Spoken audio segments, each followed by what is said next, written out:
Thank you. Please, those blowing the vuvuzelas, if you can just keep it quiet a bit. My children, you don't have to be sorry. They didn't deceive you alone. They deceived the whole of Ghana. So it's not you alone. So don't worry, you know. They packaged themselves nicely, made all kinds of promises, and today all those promises are broken. They've come with something they call a performance tracker, and they are retracting some of the things. They say 67 were put in error, and the performance tracker has things that district assemblies should be doing. Toilet. We built a toilet here. We built a toilet there. You know. When we published our green book was evidence-based. And every single thing you see in the green book exists, and we have done it here in Ghana. They can go and take the green book. I challenge the media, go and take the green book and show me one project in the green book that does not exist. We didn't have to retract anything. They found it was solid, so they came and said that, oh, we went to Dubai and took pictures. University of Ghana Medical Center, they say it's a hospital in Dubai. We went and took the pictures and came and put it in the green book. Today, when they are sick, they go to the University of Ghana Medical Center for treatment. But let's put that aside. Let me begin by thanking my fathers and mothers, our clergymen, the local council of churches, our imams and ulama, and also our fathers, the traditional leaders. This session was meant for them and to listen to their issues. This is the last stop of our Building Ghana tour. And they say he who laughs last, laughs best. So the Northeast region has laughed last, and they are laughing the best. Our fathers, the clergymen, the chiefs, the imams are laughing last. This is the last event, and we finish the regional tours. What we'll be left with is the meeting with the professional groups, which I have started to do. I've met GUTA, I've met Association of Ghana Industries. From next week, I'm meeting the educational unions, and then we're going to meet all the other groups before we finally wrap up.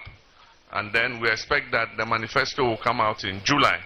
And once we launch it, everybody would have a share of something in that manifesto. That's why we always call it the People's Manifesto.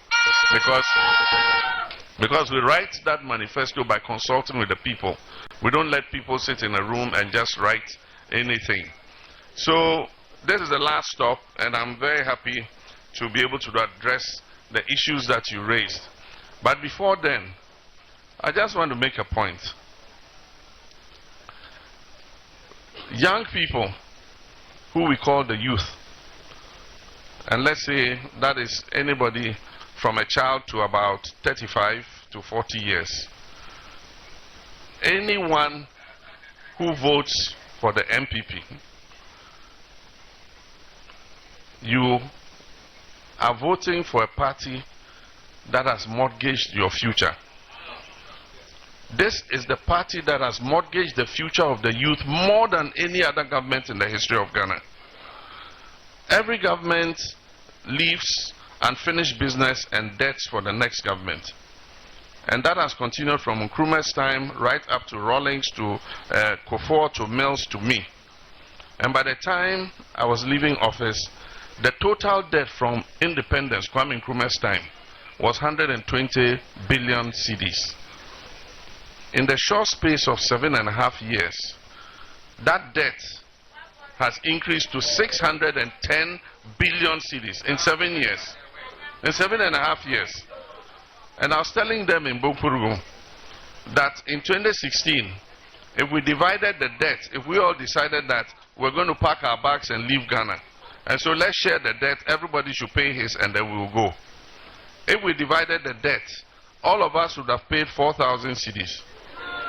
Today, if we say we're going to divide the debt, all of us are giving Ghana up, we'll all pay our debts, and then we'll go. And so we're going to share the debt for everybody to pay. Every one of you here owes 20,000 cedis. That is what this government has done to Ghana. And the point even is, the Eurobond alone, in 6 years, the president's cousin, the finance minister, borrowed $13.5 billion. And if we had seen highways, we had seen bridges, we had seen regional hospitals, we had seen universities, schools, water, electricity, we'll say that that money was well spent. But after 13.5 billion cedis, just show me in the Northeast here what transformation has happened in the Northeast here over the last 7.5 years. And so, you just can't understand. And that's why I'm saying they've mortgaged your future, because that money is not them who are going to pay it. People are celebrating their 80th birthday, and Ghana is owing 650 billion. You think they are going to pay 650 billion? Who is going to pay it? You those sitting here, you these young people. That debt here they have left is a debt for you to come and pay. And I mean, you have a government that was visionary. We were thinking about the future. And so we have something we call a sinking fund. A sinking fund is like the sink in your bathroom. And so it has a hole. So when you open the water, the sink does not get full because the sinking hole is draining the water. So we set up what we call a sinking fund. And what we did was, every year we put some of our revenue in the sinking fund, so that when debts are coming, we take money out of the sinking fund and settle those debts. So it just works the same way as a sink, so that the water won't overflow and flood your bathroom. If that hole is open, anytime a debt is coming, you get some water to pay the debt. This government came, we had left money in the sinking fund, because we knew that the debt that Kufuor's government took, the first Eurobond, $750 million, we knew it was going to become due in October 2017. And so we put money in the sinking fund and said, whichever government will be there in 2017 should be able to get money to pay the debt so that it will not affect the economy. I knew that we could lose the election. I was hopeful that we would win, but we lost. And when we lost and that debt became due, Ofori-Atta went to the sinking fund, took that money and paid the Kufuor debt. That was forward thinking. I too could have used the money, because it was an election year. I could have used the money to try and win the election. But we were thinking forward. We went and took Eurobond, and we said, no, we're going to set up the Ghana Infrastructure Investment Fund. And so we need to give them seed money, so that we can use that as our sovereign wealth fund, and we can use that and go and borrow money to come and do infrastructure in Ghana. And so we put $270 million aside in the Ghana Infrastructure Investment Fund. And that is the Ghana Infrastructure Investment Fund. Part of the money from the Ghana Infrastructure Investment Fund was used to build Terminal 3 at Kotoka Airport. I too could have said, 270 million is an election year, I want to win, I will spend the 270 million, share it to people so that I'll win the election. We established a stabilization fund. I put money in the stabilization fund. And the stabilization fund is meant for emergency. If there is any emergency, government can go into the stabilization fund and take money and resolve the emergency. You remember when COVID happened? Government of Ghana didn't have one single cedi to start responding to COVID. It was Parliament that told them, oh, go and look in the stabilization fund. John Mahama left money in the stabilization fund.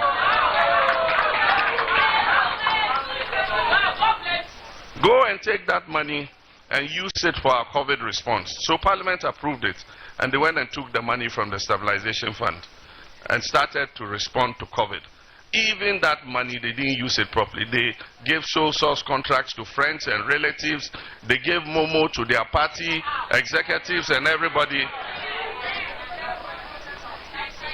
And so there's a difference between a visionary government, that is a government that is looking forward into the future, and a government that is thinking only about their stomachs today. But that's not all. We established the Energy Sector Levy Act. And that Energy Sector Levy Act was meant to pay legacy energy sector debt and also pay current debt. And so every liter of petrol you buy, you pay ESLA. Kwekwa Nancy government. They decided. And that fund, we did it at the end of 2016. I didn't get any money from the ESLA. All came into their laps. More than 3 billion cedis a year. Kwekwa Nancy government, wiser than everybody, they decided that this money is coming, but it's coming year by year. But we want the money at once, boom. And so we're going to create a company called ESLA SPV. And then we're going to use ESLA SPV to borrow money in advance. And we'll use the ESLA as collateral. So today, ESLA has been collateralized for the next 15 years. And that is why when the independent power producers are putting off the lights, we can't pay for gas, is because the inflows that were to come from ESLA to pay for those things, they have taken that money and they have spent it. So that debt is waiting for who? For you, this youth, to pay. Now, aside from that, we have, recently I was reading the media, and he said that Cocoa Board is asking those that gave them money to buy cocoa, that they should give them a leverage to push 250,000 tons of cocoa delivery to next year. What does it mean? That they are going to push it across the 7th January 2025 line and put the responsibility for delivering 250,000 tons of cocoa on John Mahama's head. I mean, that is what this government is about. There's an IPP debt. They are not dealing with it. When West African Gas Pipeline closed this thing, they'll go and find $10 million, give to them. When Sunon and Sogli go on strike, they'll go and find $50 million, give to them. So they are firefighting the thing, and the debt is $1.5 billion. And all they are waiting to do is to push it across 7th January 2025 and make it the next government's headache. That is what this government has done. And they don't want to be held accountable. But I can assure them that the people of Ghana will hold them accountable for what they've done. We're not going to witch hunt anybody, but if you have messed up the life of the people of Ghana and you have misappropriated their monies, you must account for it. And so the institutions, the investigative institutions, the anti-corruption institutions are going to work. If you have crossed the line and you are part of the problem and the hardship that has been inflicted on Ghanaians over the last 7 years, you must account for it. And I've said that we're not going to pursue post-regime accountability alone. We're going to pursue regime accountability. It means we're not only going to investigate our predecessors, but even in our government, if you also fall foul of the law, you will be held to account. And so, the youth of this country, you must recognize the harm that has been inflicted on you.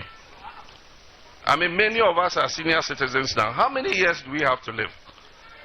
And yet, look at the kind of mortgage of your future that has been done. Today, I just saw news that the negotiations with the international bondholders has collapsed. And that is very bad news for Ghana. Because are we going to reopen the negotiations, and IMF say the agreement or what they were negotiating is not even enough to be able to alleviate Ghana's debt? That whatever was being negotiated is not enough to extricate us from the debt trap. And so it shows how serious whatever has happened is going to affect this country into the future. But let me quickly take the issues that were raised by our clergy and our imams and our traditional leaders.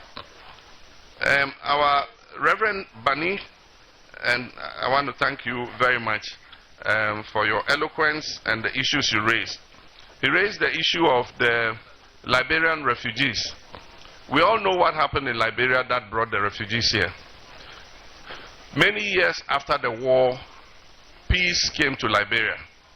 These refugees have been under the auspices of the UN High Commission for Refugees. And so they all have UN identity cards. Now, the UN, which we are a part of, an organization of, has a commitment that you cannot deport refugees. And so after the war, the UN said that anybody who wanted to go back home voluntarily will be transported back to Liberia and will be given a little amount of money. I've forgotten how much it was. It was $100 or $200 or something like that. And so those who decided to go back were voluntarily repatriated. There was a group of them who said they are not yet ready to go. And according to the UN rules, you cannot force them out. And so they stayed. Some of them have integrated nicely into Ghanaian society and are doing legitimate business and living a peaceful life. And we cannot, because Ghana is a member of the United Nations, we cannot forcibly go and grab them and throw them out of our country. And so what we need to do is to see how we can work with the UN to continue to integrate them into the Ghanaian system. And so that is the issue with the Liberian refugees. My brother Haruna talked about LGBTQ. The parliament passed the bill, and the constitution says that after parliament has passed the bill, it shall be presented to the president for him to assent. That means to sign. And so it is a constitutional function. And my understanding of the law, I'm not a lawyer, but constitutional lawyers will tell you that nobody can file an interlocutory injunction to stop the president or parliament from carrying out its constitutional function. And so the fact that somebody has filed an injunction does not stop the president from carrying out his duty. If even the president says he won't sign, he has two options. One, he has to send the bill back to parliament and tell parliament that I do not agree with this and this and this and that in the bill, and therefore I'm unable to sign. And so parliament has to take the bill back and look at it again. That is one option. The second option is that the president can refer the bill to the Council of State and say that, look, I've received this bill from parliament. I want you to take a look at it and advise me about this bill. And so Council of State will look at it, and then they will write their advice to the president.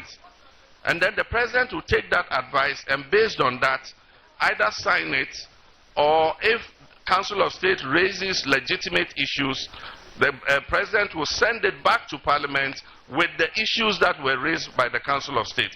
That is what the Constitution says. But the Constitution also says that parliament shall present the bill to the president. It is a constitutional action. And the fact that somebody has filed an interlocutory motion in the Supreme Court does not stop the parliament from presenting the motion. If that were the case, then the work of the state will never go on. Because there are many bills that are sent to the president for assent. And so if on every bill or any bill, somebody feels strongly about it and goes and files a motion in court, then it means that the constitutional obligation would stop. And the constitutional drafters did not intend that. And so I believe the president is wrong. If he has some things against the bill, he should write back to parliament, send the bill back to parliament, and say what he doesn't agree with. If he doesn't want to do that, then he should refer it to the Council of State and ask them to advise him what he should do. And based on what they advise, we can move forward. But to say that, don't even bring the bill to my office, don't come and present it to me, I don't believe that the president has any such powers. And so that is the issue with the LGBTQ bill. Reverend Bani talked about non-discrimination. And I talked about this in Nigeria 2 days ago when I went to receive an award. I said one of the things that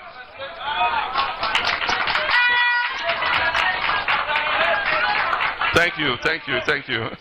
I said one of the things that does not make us go forward is that when a government comes, you want to destroy the businesses of all the people who were given contracts by the other government. Before you now start giving your own people contracts, when they also build to a certain extent, another government will come and say, these are not our people, and then they try to destroy their businesses. Where are we going to go? And so for me, the point I make is, it is a business. Is it a Ghanaian business? Yes. Does it employ Ghanaians? Yes. Is it helping the Ghanaian economy? Yes. That's it. It doesn't matter the color of who the person is. As far as they are Ghanaians, they are entitled to work, they are entitled to have a business and to be able to make money, employ people, and contribute to our economic progress. And so please, I know the NDC will come into office. And when I come into office, I'm not going to go after anybody's business. If you are doing legitimate business, you are paying your taxes, you are doing what is right, I'm not going to come and destroy your business.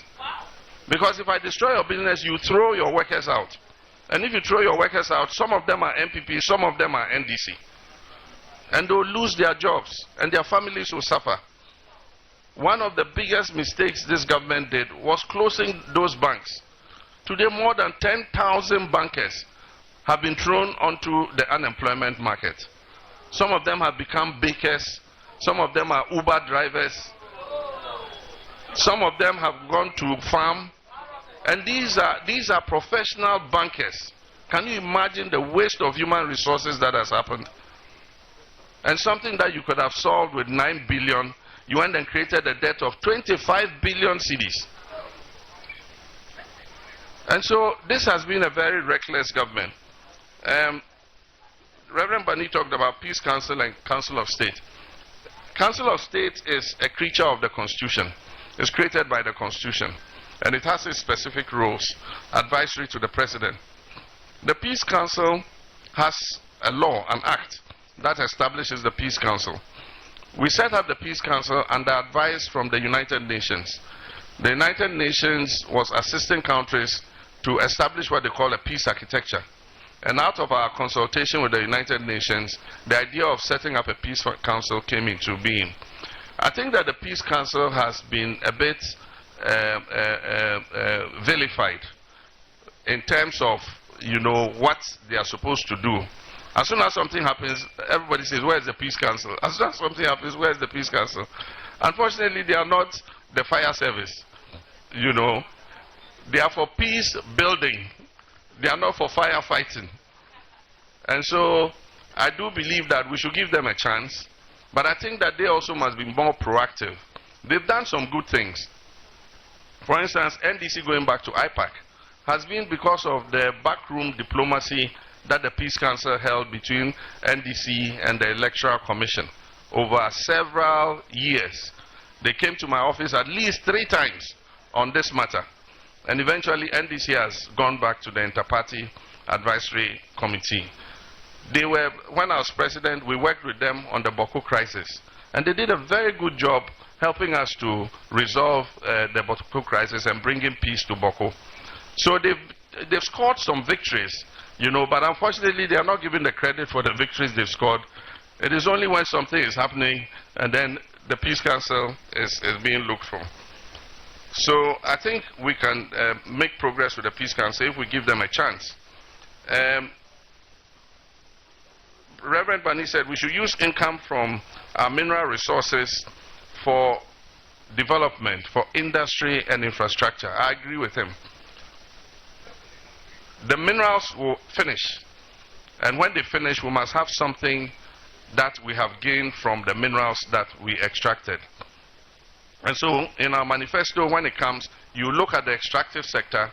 We're talking at how we can use the monies that we make from oil and gas, the monies that we make from gold and lithium and all that, to be able to build our infrastructure and build industry in Ghana, so that when all those minerals are gone, we'll have something that our children and our children's children can inherit from us.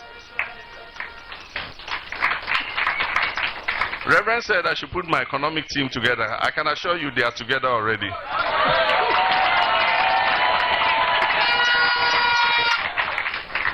I have a team that is working day and night, looking beyond the election. They are coming out with the economic policies that we must implement the day after we leave Independence Square.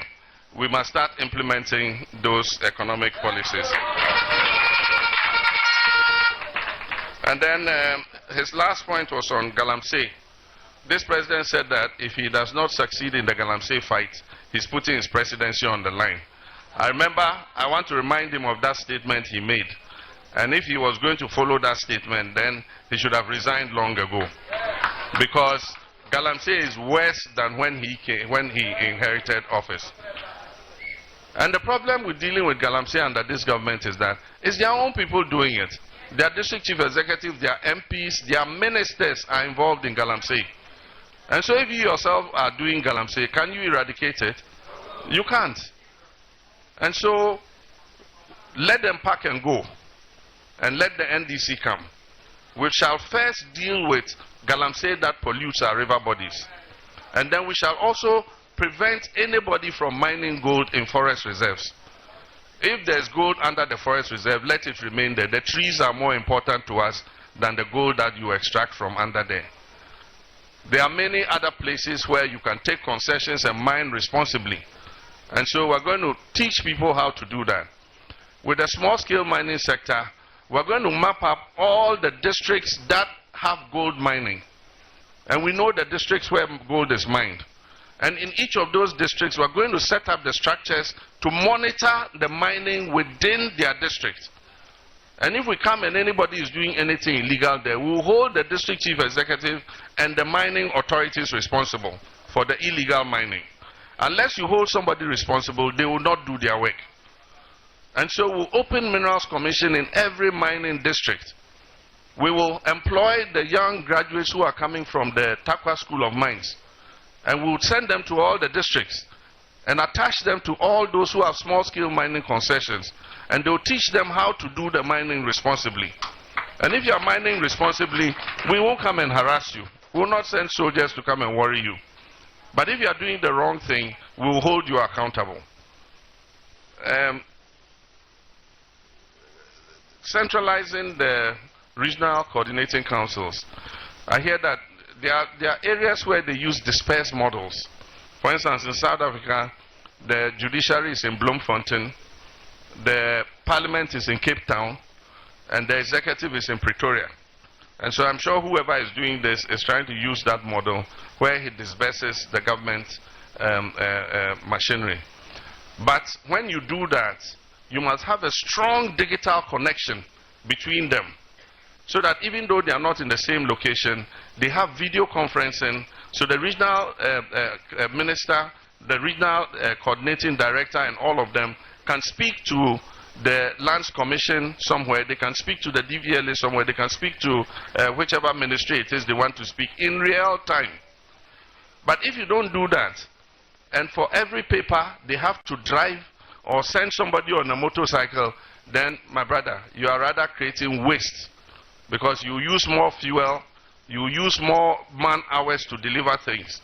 And so if you are using the dispersed model, you must have satellite links. They must be able to communicate effectively between each other.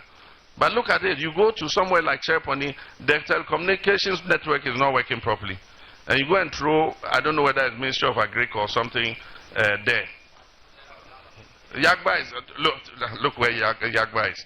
And then you go and put Ministry of Agriculture there, you put something in Cherponi, you put something somewhere. And so even if there's no telecom, they cannot effectively communicate with each other. And so if that's the model that has been adopted, then we need to put in a system so that they can speak to each other in real time and advance government business. Imam Imam too spoke very well. He spoke about poverty. Poverty is the unifying factor in the north here. You can't tell a poor Mamprusi from a poor Gonja. You can't tell a poor Gonja from a poor Frafra. You can't tell a poor Frafra from a poor Kusasi. Poverty unites them. We are united in our poverty. And so we are one and the same people. And so we have more reason to come together than even any other part of the country. And so let's work together to drive away poverty. Poverty is our real enemy, not ourselves. And so there's no reason why we should be in conflict with each other. And the thing is, if we build wealth, then we stop fighting. Because a rich man doesn't like war. He doesn't want to run away and leave his house. If there's war and everybody has to run, he has a nice house. Me, my mad house, if you come and burn it, you haven't done anything.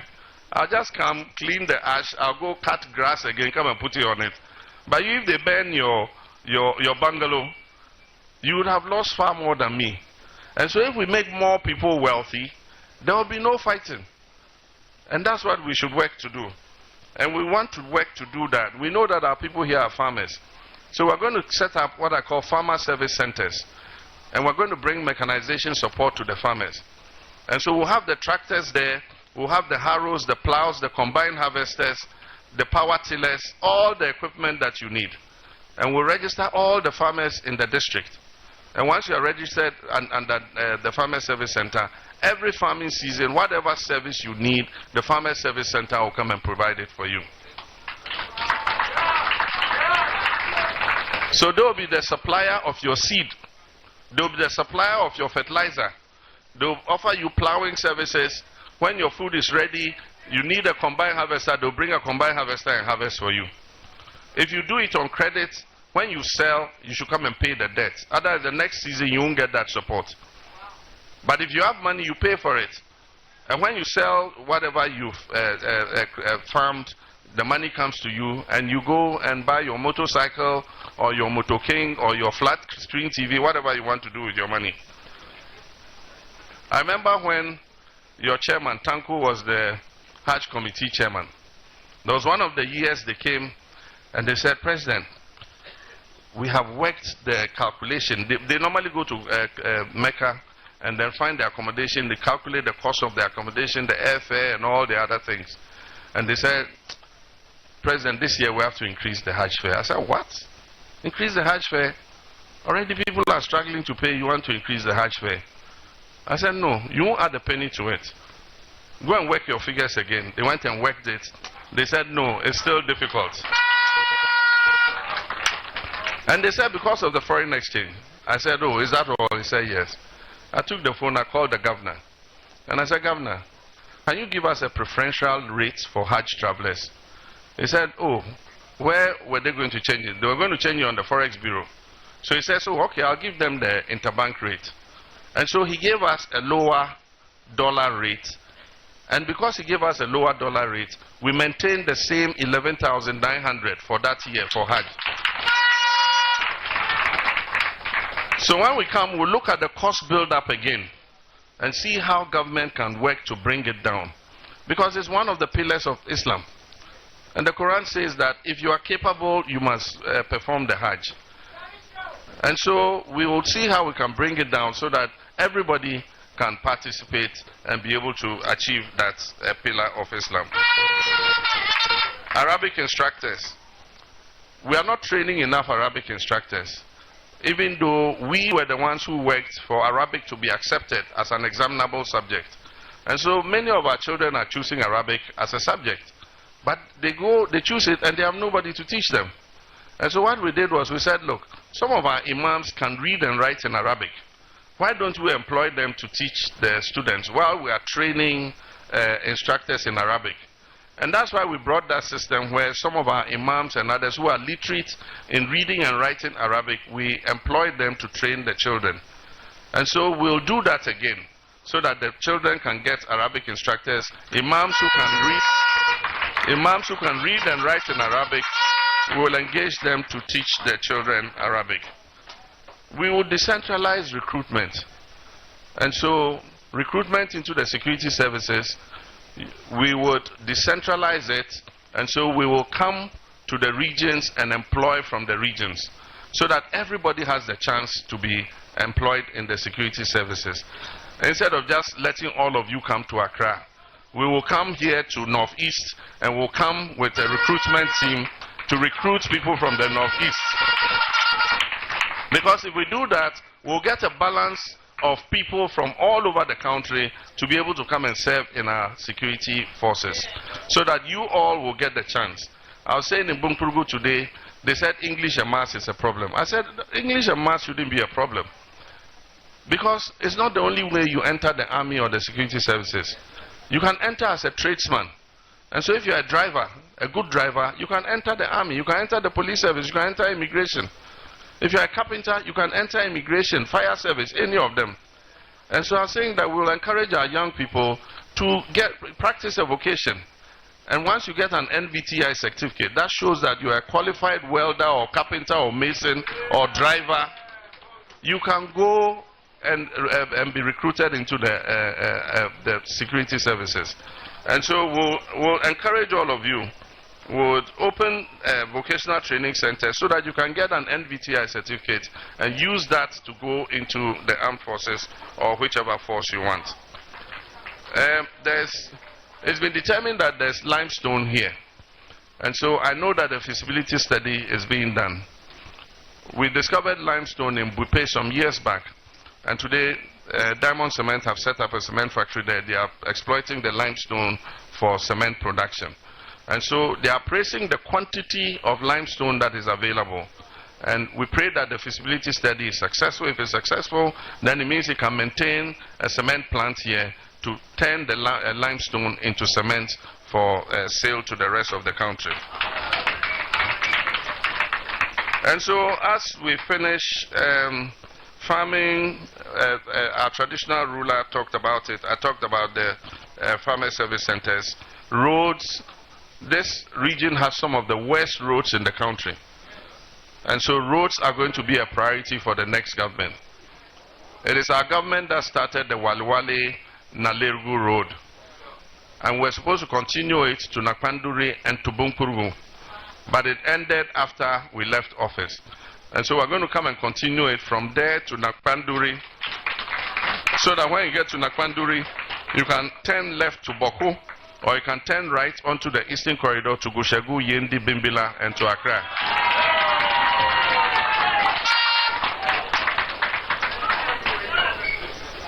We said that every new region, in 2020 it was announced in our manifesto, that every new region will have a regional hospital.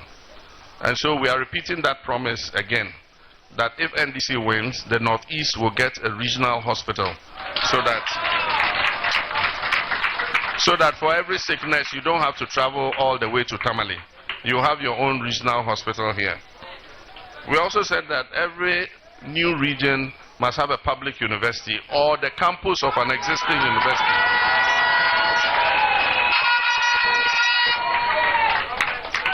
So we will fulfill that promise.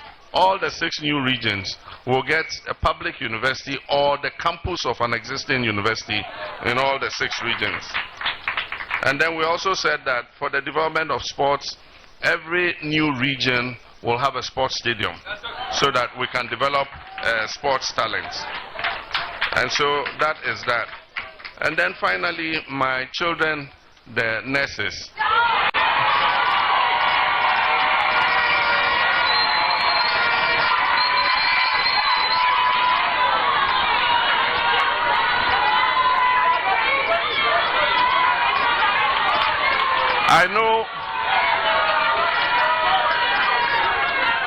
I know you've been heavily disappointed by this government.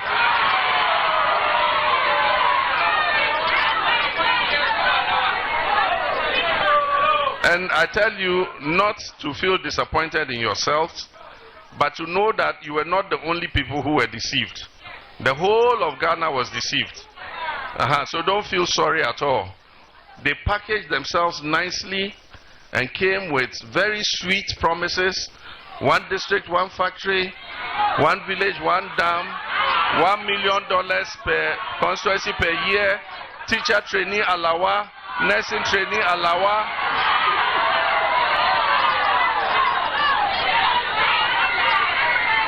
So it's the whole nation that was deceived. But there's one thing that was a hallmark of my administration. I had promised to tell Ghanaians the truth at all times. And so anytime there was a challenge, I told the truth, I took responsibility for it, and I dealt with it. And so I'll tell you the truth all the time.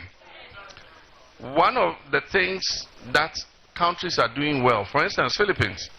Philippines is training a lot of nurses and caregivers. They're training a lot of health professionals. They're training a lot of seamen. They're training a lot of engineers. And they're training them both for their local economy and for export. And so there are backlogs of nurses here in Ghana. We're going to try and clear the backlog as quickly as we can, so that once your seniors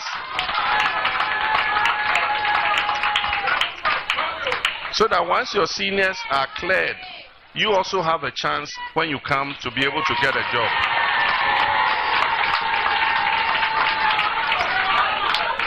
But we're also going to create an alternative.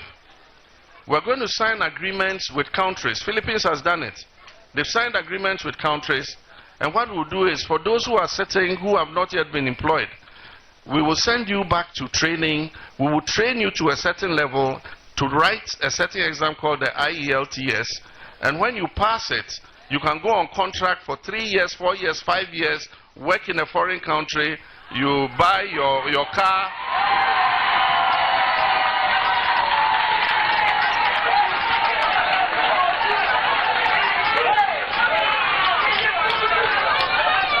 You buy your car while you are working.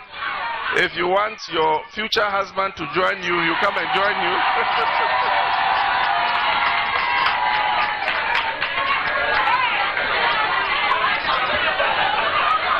And when you finish, after the contract expires, you come back, and then you come with more experience. So you come back and join the Ghana Health Service, and you continue working. But in the meantime, we are going to enhance the student loan so that it's able to meet your needs. And then we're going to put you on the student's loan scheme. And we'll give you the money so that you pay for your education. And we will only collect the loan back when you get a job and you are working.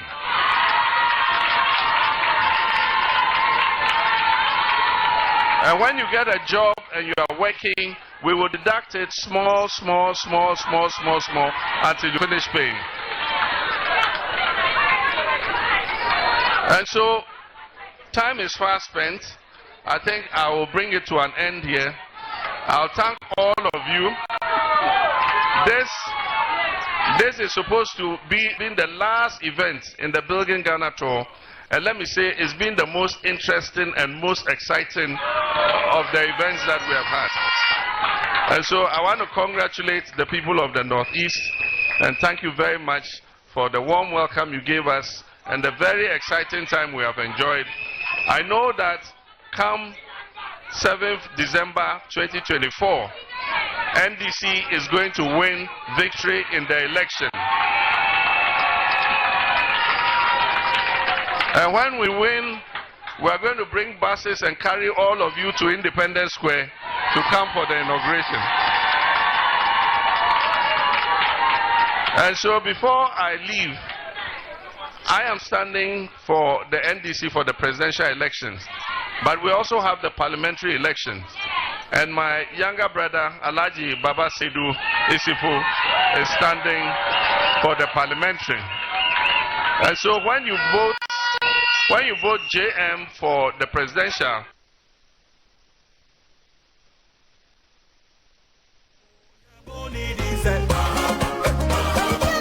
thank you very much. God richly bless you.